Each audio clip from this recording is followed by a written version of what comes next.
हमारे रमेश जी, आपकी बीएसपी जीतती नहीं? बीएसपी आएंगे, जीते ना जीते, लेकिन हमारा काम है समझाने का। बीएसपी को वोट करना मतलब वोट खराब करना है बोलते हैं। नहीं, तो कांग्रेस भी तो कह रही है हम दलितों का, हम संविधान का वो बोलते जरूर सम्मान है, करते हैं। वो बोलते जरूर, पर ये सब कुछ नहीं करते। राहुल गांधी भी आ रहा है आपके गोंदिया में। राहुल गांधी आने दो ना, वो चुनावी माहौल हो तो हर नेता गोंदिया में आएगा। महाराष्ट्र विधानसभा चुनाव को लेकर सियासी सरगर्मियां अब काफी ज्यादा तेज हो चुकी है। इस वक्त गोंदिया विधानसभा में है।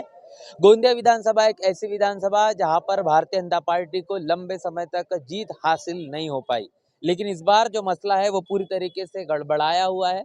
जहां पर बीजेपी के जरिए विनोद अग्रवाल चुनावी मैदान में, जो पिछली बारी चाबी एक अपक्ष कैंडिडेट के तौर पर चुनावी मैदान में थे, और इस बार भारतीय जनता पार्टी से वो चुनाव लड़ रहे हैं। उसके साथ साथ बात करेंगे कांग्रेस से, तो कांग्रेस से जो बीजेपी में जा चुके हैं, वापसी कर कर फिर एक बार कांग्रेस में आ चुके हैं गोपाल दास अग्रवाल। तो ये भी पूर्व विधायक है, 15 साल ये विधायक रहे, और इस बार वो कांग्रेस से चुनावी मैदान में है। ऐसे में अगर बात करेंगे बहुजन समाज पार्टी की, जो कि नेशनल पार्टी है, उसके प्रत्याशी नरेंद्र मेश्राम भी आज इस गोंदिया विधानसभा में अपनी चुनावी ताल ठोक रहे हैं। तो ऐसे में अब जानना आवश्यक है कि इस विधानसभा में क्या कुछ रणनीतियां है, क्या समीकरण है, लोगों के मन मस्तिष्क में क्या चल रहा है, क्या समस्या है, क्या समस्याओं का निवारण होना चाहिए, पिछले 5 सालों में क्या काम हुआ है, उसके पहले 15 साल जो विधायक रहे उन्होंने क्या कुछ किया, वो तमाम चीजें हम जानने समझने की एक के बाद एक कोशिश करेंगे। काफी सारे लोग यहाँ पर मौजूद है, उनसे समझेंगे कि वो क्या इस गोंदिया विधानसभा को लेकर सोच रहे हैं। आइए इधर चलते हैं। जी सर, क्या नाम? रत्न कुमार खुबरागड़े। जी खुबरागड़े जी, बताएं गोंदिया विधानसभा में क्या माहौल चल रहा है, किसका माहौल देख रहे हैं? चुनाव का माहौल क्या कर? अब कैसा बोलूं मैं। दो अग्रवाल है, एक विनोद अग्रवाल है, दूसरी तरफ गोपाल दास अग्रवाल है, एक बीजेपी से है, एक कांग्रेस से है। शेड्यूल कास्ट का समाज जो है वो किधर देख रहा है, क्या क्या सोच रहा है? मुझे तो ऐसा लगता है कि बीएसपी की तरफ ध्यान है उसका। क्या लगता है इसके पीछे के कारण? क्योंकि लंबे समय से तो यहाँ पर हमारा समाज है, हम अपने बीएसपी समाज को सभी को आप तो समर्थक, समर्थन है आप तो हमारा। बीएसपी के समर्थक है, इसलिए ऐसा कह रहे हैं। ये हम बीएसपी के लोग हैं। हम गांव के जो भी परिचय वाले हैं उनको सब समझाते कि हमारे एक बार एक वोट दो हमको। मेरा नाम है रमेश सुके, मैं भी नगर परिषद में 40 साल हो गए। तो मैं भी सोचता हूँ कि हमारे रमेश जी, आपकी बीएसपी जीतती नहीं? बीएसपी आएंगे, जीते ना जीते, लेकिन हमारा काम है समझाने का। अरे बीएसपी को वोट करना मतलब वोट खराब करना है बोलते हैं। नहीं, ये वो कांग्रेस के लोग बोल रहे नहीं हैं। है, वो कांग्रेस लोगों के चूतिया साले, ये दल बदलू लोग है वो। कौन दल बदलू है? कांग्रेस में जाते फिर बीजेपी में कौन दल बदलू? जाते, बिकाऊ लोग है साले, दल पैसे बदलू कौन है?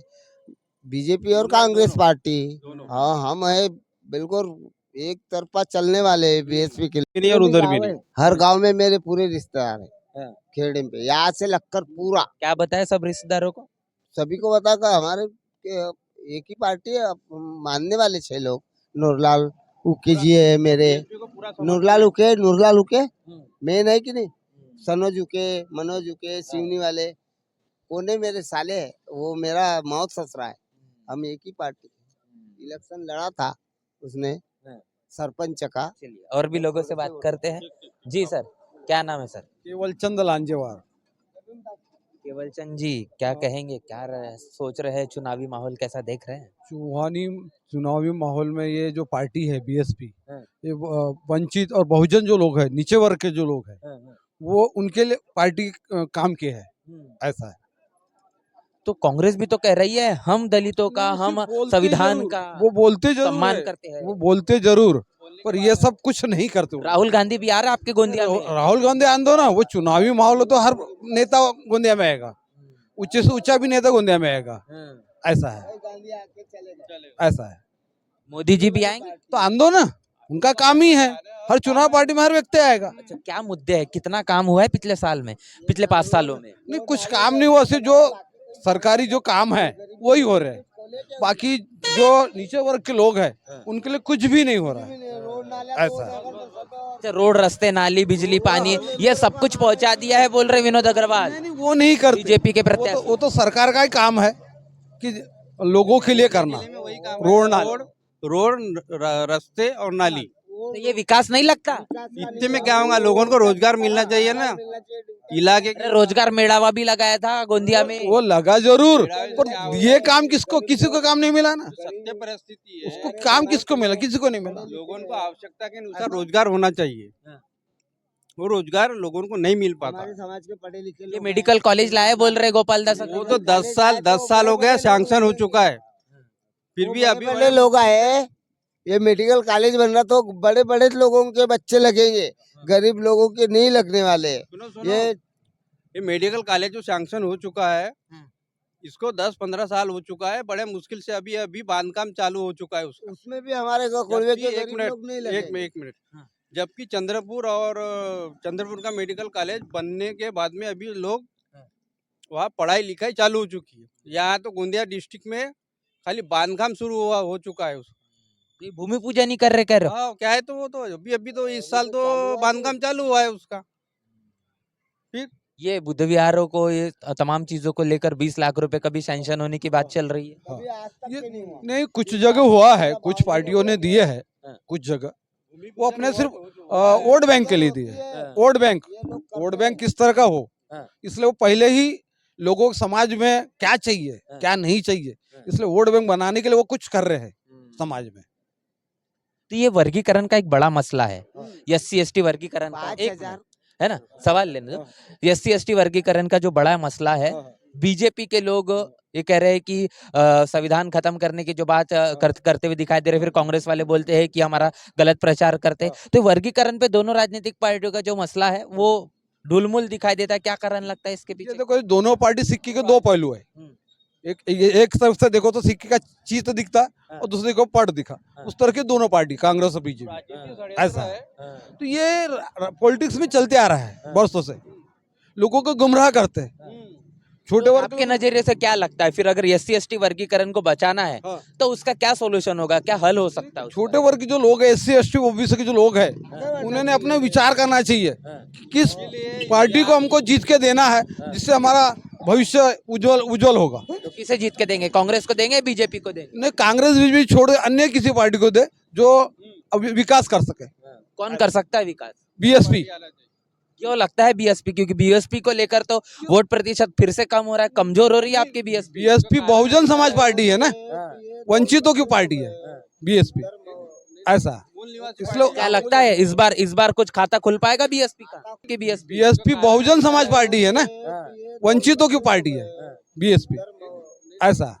इसलिए क्या लगता है इस बार कुछ खाता खुल पाएगा BSP का? नहीं, खाता देखो अभी लोगों के मतों पे विचार है। लोग अगर चाहेंगे तो 1 नहीं 10 खाते खुलेंगे, ये लोगों पे विचार है। इस बार क्या माहौल दिखता है? माहौल तो है बना हुआ, 50% अभी है, और आने वाले समय में मालूम नहीं क्या होता है। तो जैसे नरेंद्र मेश्राम सर जो प्रत्याशी है, इनको लेकर क्या कुछ कहना चाहेंगे? गोंदिया विधानसभा से आप BSP की बात कर रहे हैं। हाँ, नहीं, नरेंद्र मेश्राम सर अच्छे व्यक्ति है और उनको चुन के देना अच्छी बात है। कम से कम एक नए व्यक्ति को विधानसभा से चुन के देना जरूरी है। हमेशा कोई अग्रवाल, कोई भाई जी, ये चुन के नहीं जाना चाहिए। एक नए व्यक्ति को चुन के देना चाहिए, यानी समझ में आना चाहिए कि लोग गोंदिया की जिला जागरूक है करके। यानी आप ये कह रहे हैं कि यहाँ पर कांग्रेस के जरिए हो, बीजेपी के, दोनों के माध्यम से विनोद अग्रवाल, गोपाल दास अग्रवाल में सवर्ण प्रत्याशी जो है वो मैदान में है, लेकिन बहुजन समाज इस गोंदिया विधानसभा में 60 से 70% जो 1000 का जो वोट बैंक रखता है, उसको भागीदारी नहीं दी गई। नहीं, तो ऐसे में अब BSP को लेकर ये नया एक परसेप्शन बन रहा है गोंदिया में। हाँ, बिल्कुल सही। चलिए, तो ये उम्मीदवार आना चाहिए उसमें, नया उम्मीदवार आना चाहिए। नया विधायक। हाँ, चलिए, तो ये भी तमाम बातें हम कर रहे हैं कि क्या कुछ इस गोंदिया विधानसभा में हो रहा है। लोगों की राय हमने समझने की कोशिश की। यहाँ पर तमाम युवा साथी है, एक एक सवाल इनसे लेंगे, ये क्या कुछ कहना चाहते। क्या नाम है दोस्त? इधर तुम बताओ, नाम बताओ। ऋतिक गजवी है। क्या करते हो ऋतिक भाई? मैं यानी टैटू का काम करता हूँ। अच्छा, पढ़ाई कहाँ तक की? मैं 10वीं फेल हूँ एक्चुअली। कहाँ से हो प्रॉपर? प्रॉपर यहीं से मेन कुड़वा से। अच्छा, कुड़वा ये गोंदिया में ही आता है। हाँ, आगे पढ़ाई करने का सोचा नहीं? नहीं सोचा क्योंकि मैं फेल हूँ तो फिर नहीं सोचा, यानी अपना एक आर्ट वर्क करना था अपने को एक्चुअली। तो अपन उस फील्ड में गए अपन। अच्छा। तो अपन उसके ज़्यादा थ्रू अपन पढ़ाई में नहीं गए। एक्चुअली अपने वर्क कहाँ दिए टाइम पे, यानी टैटू में, इसलिए अपन वही है। चलिए, क्या लगता है कि चलिए आप अगर नहीं करना चाहते सरकारी नौकरी या फिर तमाम रोजगार में नहीं जाना चाहते, लेकिन यहाँ पर गोंदिया में क्या देख रहे हैं? कितनी स्कूलें खुली है, कुछ नया लगता है? कुछ बदलाव हुआ है लगता है पिछले 5 मेरे सालों को तो में? नहीं लगता है एक्चुअली, हैं? उतना नहीं लगता। और बदलाव हो सकता था?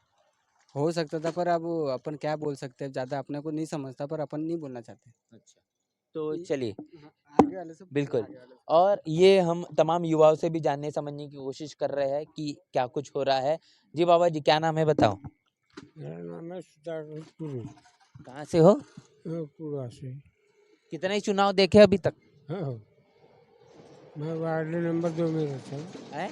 वार्ड नंबर 2 में रहता हूँ। 2 में रहते हैं। ना अभी ये बहुत साल हो गए आप तो, आपकी उम्र कितनी होंगी? 65-70 होगी? 65 68 68 है। अभी तक कितने चुनाव देखे होंगे? मैं वो देख लिया। बहुत सारे देखे। क्या लगता है अग्रवाल बन रहे हैं विधायक, इस बार क्या लगता है बदलाव हो सकता है हम्म, कि वही बनेंगे फिर से? अब संभव बता नहीं सकते क्योंकि हम्म, क्यों है इसमें, हाँ, क्यों है, हाँ, क्यों क्योंकि क्यों क्यों क्यों क्यों आ रहा है। हाँ, अब किसी ने बना दिया, किसी ने दिखा दिया, हाँ, तो इसलिए। लेकिन मेरे को तो संभव है हम्म, कि कम से कम बनना चाहिए जनता पार्टी। बदलाव चाह रहे हो? चलिए, तो इस गोंदिया विधानसभा में क्या कुछ रणनीतियां है, किस तरीके से लोगों के मन मस्तिष्क में चल रहा है, वो तमाम चीजें हमने आपके साथ रूबरू करने की कोशिश की है। पूरी की पूरी चर्चा बातचीत को लेकर आपकी क्या राय है, प्रतिक्रिया क्या है, लिखकर कमेंट बॉक्स में जरूर बताएं। बने रहे नेशनल चौपाल के साथ, मिलते हैं वीडियो में, तब तक के लिए जय भीम जय भारत।